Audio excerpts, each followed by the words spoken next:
હજુ તો હજુ આગળ કરો. કોણ આપ્યા? કયો ગ્રુપ? કયું ગ્રુપ? નંબર 1 2 3 5 નંબરના ગ્રુપને 10 માર્ક આપવામાં આવે છે. એટલે કોઈ જગ્યાએ લખો અથવા કોઈ જગ્યાએ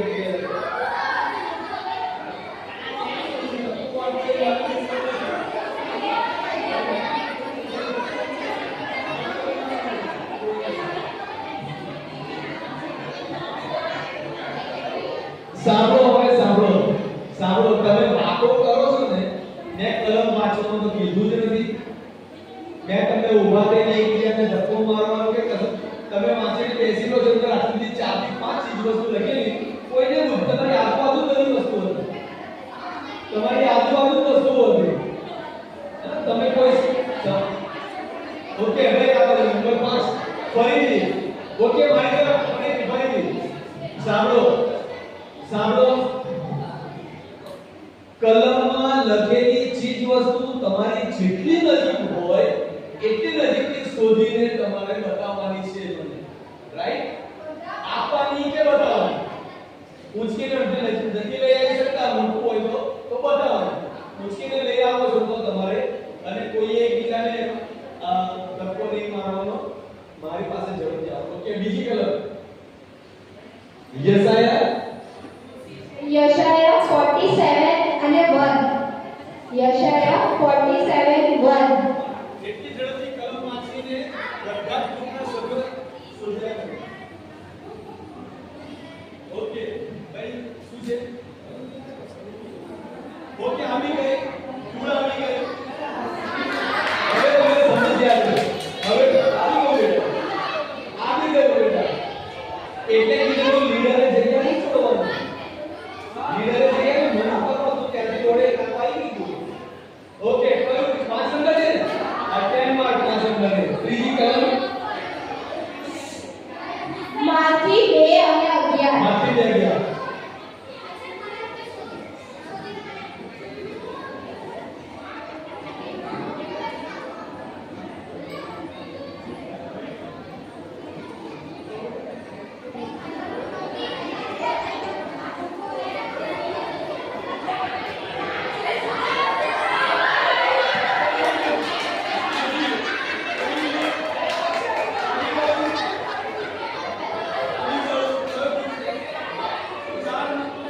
ચાર નંબરના ગ્રુપને 10 માર્ક.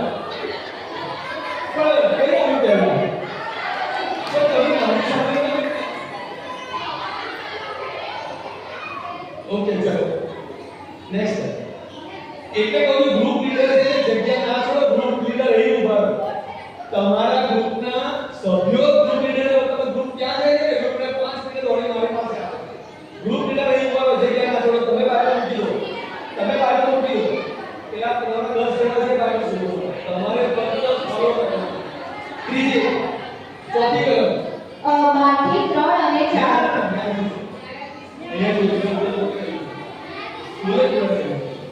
ન્યાયાધીશ 6 અને 19.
બધા કલમને વાંચો. કલમને વાંચો ભાઈ. કલમમાં શબ્દો વાંચો. તમે તો મંચ લઈને આવો છો ખાવાનું. 4 4 થી 5 વસ્તુ એક કલમમાંથી 4 થી 5 વસ્તુ લીડર ક્યાં છે? લીડર જગ્યા ના છોડો, લીડર જગ્યા ના છોડો. ચલો આવી ગઈ રોટી આવી ગઈ, કોણ આવી ગઈ? કયું ગ્રુપ? 5 નંબરનું ગ્રુપ જો બીજે સાંભળો, અંદર પ્યાલો લખ્યો છે, પ્યાલો એટલે ગ્લાસ લેવો પડે. પ્યાલો એટલે ગ્લાસ. તમે તો બોટલ લઈને આવ્યા હે ને? તમે કલમને સમજો અમે બધા. બોલે આગળની કલમ ઝડપથી આગળની કલમ. પુનર્નિયમ 32 ને 2. 32 ને 2 પુનર્નિયમ 32 ને 2. જો અવાજ કર્યા વગર જોજો.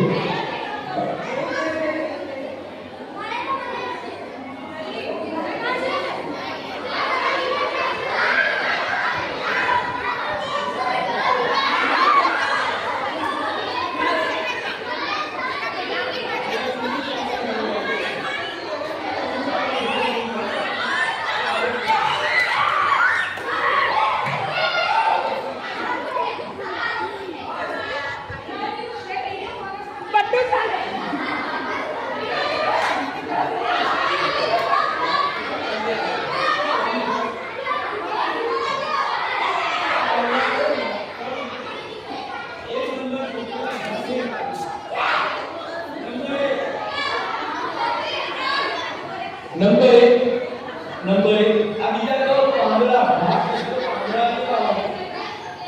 હે ને?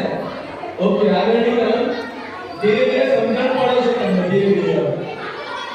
મેથ્યુ માંથી 3 ને 4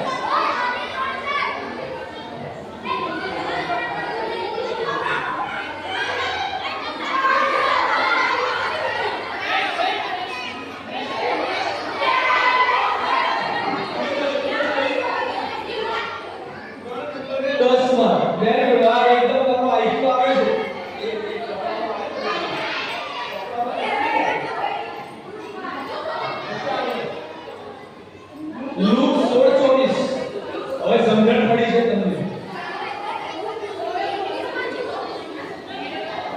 બોલો તમારે કેટલું ફાસ્ટ છે? બુદ્ધિ હોવી જોઈએ લાસ્ટ કલમમાં, બુદ્ધિ હોવી જોઈએ તમારામાં. Very good. ફિંગર આવી ગઈ. આ બે કિલો ભાગા શિક્ષા. ઓકે પતી ગયું. જैसे આપણે પતી ગયું.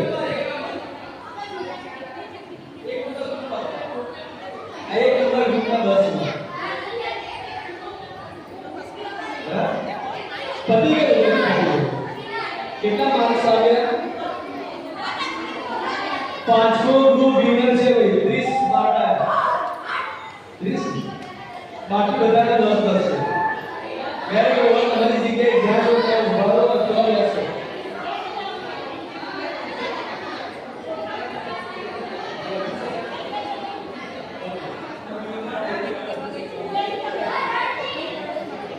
ઓકે જો બાઇબલ છે ને ઘણી સાંભળો, બાઇબલ ઘણી બધી વસ્તુઓ શીખે છે. તમે બાઇબલને કેવી રીતે વાંચો છો? પ્રોપર રીતે તમે કલમને વાંચી નથી. કલમમાં પ્રોપર રીતે કયા વર્ડ્સ લખ્યા છે તમે વાંચી નથી કે તમે પ્રોબ્લેમ કરો. મેં તમને પહેલા સૂચનાઓ આપી, તમે સ્પષ્ટ સૂચનાઓ સાંભળીને સોનું ભાઈ છોકરીઓ સોનું પહેરી ઉભેલી અને બુદ્ધિને તું સોનું લેવા ગયા. અહીં બેઠા બેઠા વાળી બતાવ્યો જ મને કાલની બીટી બતાવી લો તો ચાલ ને. ફિંગર એ બે છોકરા ઉપર ફિંગર એટલે છોકરી મને ફિંગર લઈ ગઈ પોતાની આની એટલે આ બુદ્ધિ કસોટી છે કે બીજું બાઇબલ અભ્યાસ છે. સમજો આ એક રમત નથી. બાઇબલ અભ્યાસ કેવી રીતે થાય? તો કલમમાં શું સ્પષ્ટ એટલા બાસ્કેટ લઈને આવ્યા. ટોપલી બહુ આગળ તો હોય રાઈટ. ઘાસ તો પાંદડા લઈને આવ્યા. ઘાસ તો ઘાસ છે. પાંદડા વનસ્પતિમાં આવે. સમજે?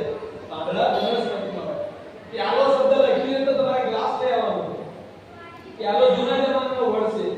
તમારે ગ્લાસ એ નજીકમાં તમને ગ્લાસ મળી જાય. તમારા જે વોટર લેવલ હોય એટલે કાંટાના ગ્લાસ હોય ત્યાં. એટલે આને બાઇબલ અધ્યાય છે કહેવાય કે તમે કલમને કેવી રીતે વાંચો છો અને સમજો છો. પણ એની બધાએ બહુ સરસ રીતે પાડે. કેટલાકને દુખે લાગ્યું કે હું ઝડપથી લાવી, પણ બધાએ સારો પ્રયાસ, કોઈ વિનર નથી હોતું અને કોઈ લૂઝર નથી હોતું. તમે પ્રયત્ન કરીએ અને બધા જ વિનર છે, બરાબર? બધા વિનર છે. પ્રભુમાં 10 માર્ક 20 માર્ક આંકડાઓ તો ચાલ્યા જ કરે, પણ બધા તમે વિનર છો, સારો પ્રયત્ન કર્યો. હવે કાલે કોઈ ગેમ્સ નથી, બરાબર? કાલે કોઈ આપણે ગેમ લાગી અને તમારે તૈયારીઓ પણ કરવાની છે.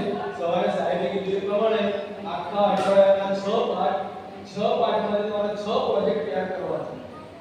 બે જણાએ નક્કી કર્યું ને, એક છોકરા એક છોકરી, તમારે 6 પ્રોજેક્ટ પણ તૈયાર કરવાના છે.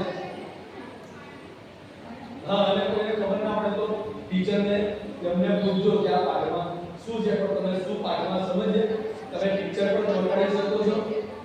તમે એનું થીમ વર્સ લખી શકો છો, તમે એની કલમો લખી શકો છો. એ વાતમાં 8 કે 10 વાક્યો લખી શકો છો. વાર્તા પ્રોજેક્ટ ની અંદર પેપર પર તમે એક પ્રોજેક્ટ તમે બરાબર. એટલે તમે આ રીતે સવારે શીખવાની એક બીજી કોઈ સૂચનાઓ છે ટીચર?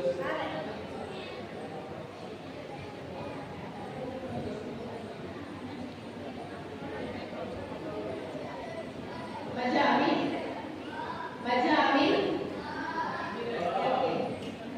જવાબ નહીં મળશે. સારું, ઈશ્વર મિત્રનો આપણે આભાર માનીએ છીએ. આજનો દિવસ અત્યારે એને આપણે પૂરું કરવા માંગીએ છીએ. એક ખાસ જાહેરાત છે. 22મી મે એટલે 22nd મે એક રિટ્રીટનું આયોજન કરવામાં આવ્યું છે.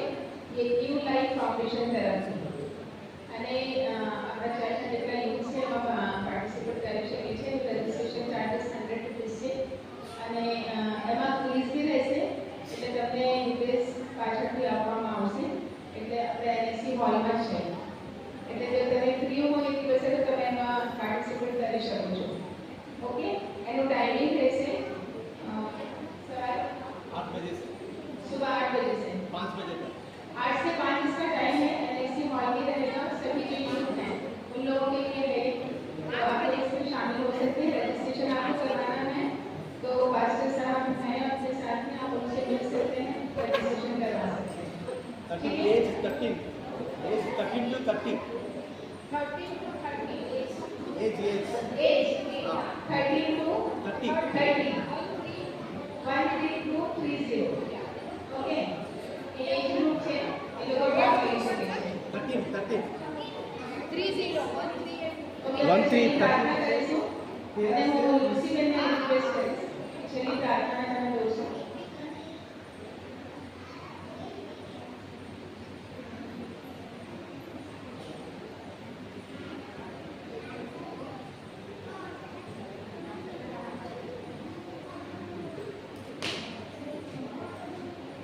प्रार्थना करिए। अरे मजा आई बधाने? मजा आई? चलो આપણે આ સવાર તો ત્યાં સુધી ઈશ્વર આપણે સાચવ્યા, આપણી દરેક એક્ટિવિટીમાં ઈશ્વરે સહાય કરી, આનંદ આપ્યો, સારો આપણે નાસ્તો આપ્યો, બધું જ મળ્યું। બધા માટે પ્રભુનો આભાર। આપણે પ્રાર્થનામાં જોડાઈ। સ્વર્ગના અમારા જીવંત અને મહાન પ્રેમા ઈશ્વર પિતા, અમે તમારો પુષ્કળ આભાર માનીએ છીએ, સ્તુતિ કરીએ છીએ આજના દિવસની તમારી કૃપાને માટે। સવાર સુધી પ્રભુ તમે અમને સંભાળ્યા, સાચવ્યા। પ્રભુ ખાસ કરીને ગરમીના દિવસોમાં પણ તમે અમારા બધા બાળકોનું પ્રભુ તમે રક્ષણ કર્યું, શિક્ષકોનું રક્ષણ કર્યું, અમારા સૈનિકભાઈ બેસીનું રક્ષણ કર્યું, દરેકને તમે સલામતી, સારી તંદુરસ્તીમાં આજના દિવસ સુધી ધરી રાખ્યા છે, એના માટે તમારો પુષ્કળ આભાર। અને વિશેષ પ્રભુ અમારા આત્મિક જીવનના માટે જે વેકેશનમાં જે વેકેશન લાગ્યું, સ્કૂલનું આયોજન થઈ શક્યું, જે પ્રભુ દરેક સગવડો અમને મળી શકી અને આત્મામાં ઉત્સાહી થઈ શક્યા, એ સર્વને માટે પ્રભુ અમે તમારો આભાર માનીએ છીએ, તમારા નામની સ્તુતિ જ કરીએ છીએ। અને હવે પ્રેમાળ પ્રભુ અમે જે કંઈ બાળકો તરીકે, શિક્ષકો તરીકે પ્રભુ અમે જે કંઈ શીખ્યા છે પ્રભુ, એ સતત પ્રભુ એને અમે વાગોળતા રહીએ, કારણ કે પ્રભુ તમારું વચન એ જીવંત વચન છે। ત્યારે પ્રભુ તમારું દરેકને વિશેષ કૃપા આપજો। અને પ્રભુ અમે ઘરે જઈ રહ્યા છે ત્યારે પણ પ્રભુ તમે માર્ગમાં અમારું રક્ષણ કરજો, ગરમીમાં અમને સંભાળજો। અને હા પિતાજી, જો તમારી ઈચ્છા હોય તો આવતીકાલનો દિવસ પ્રભુ જો અમે મહિનો પણ આનંદ લઈ શકીએ એવી અમે પ્રાર્થના કરતા તમારા પ્રેમાળ હાથોમાં સોંપાઈએ છીએ।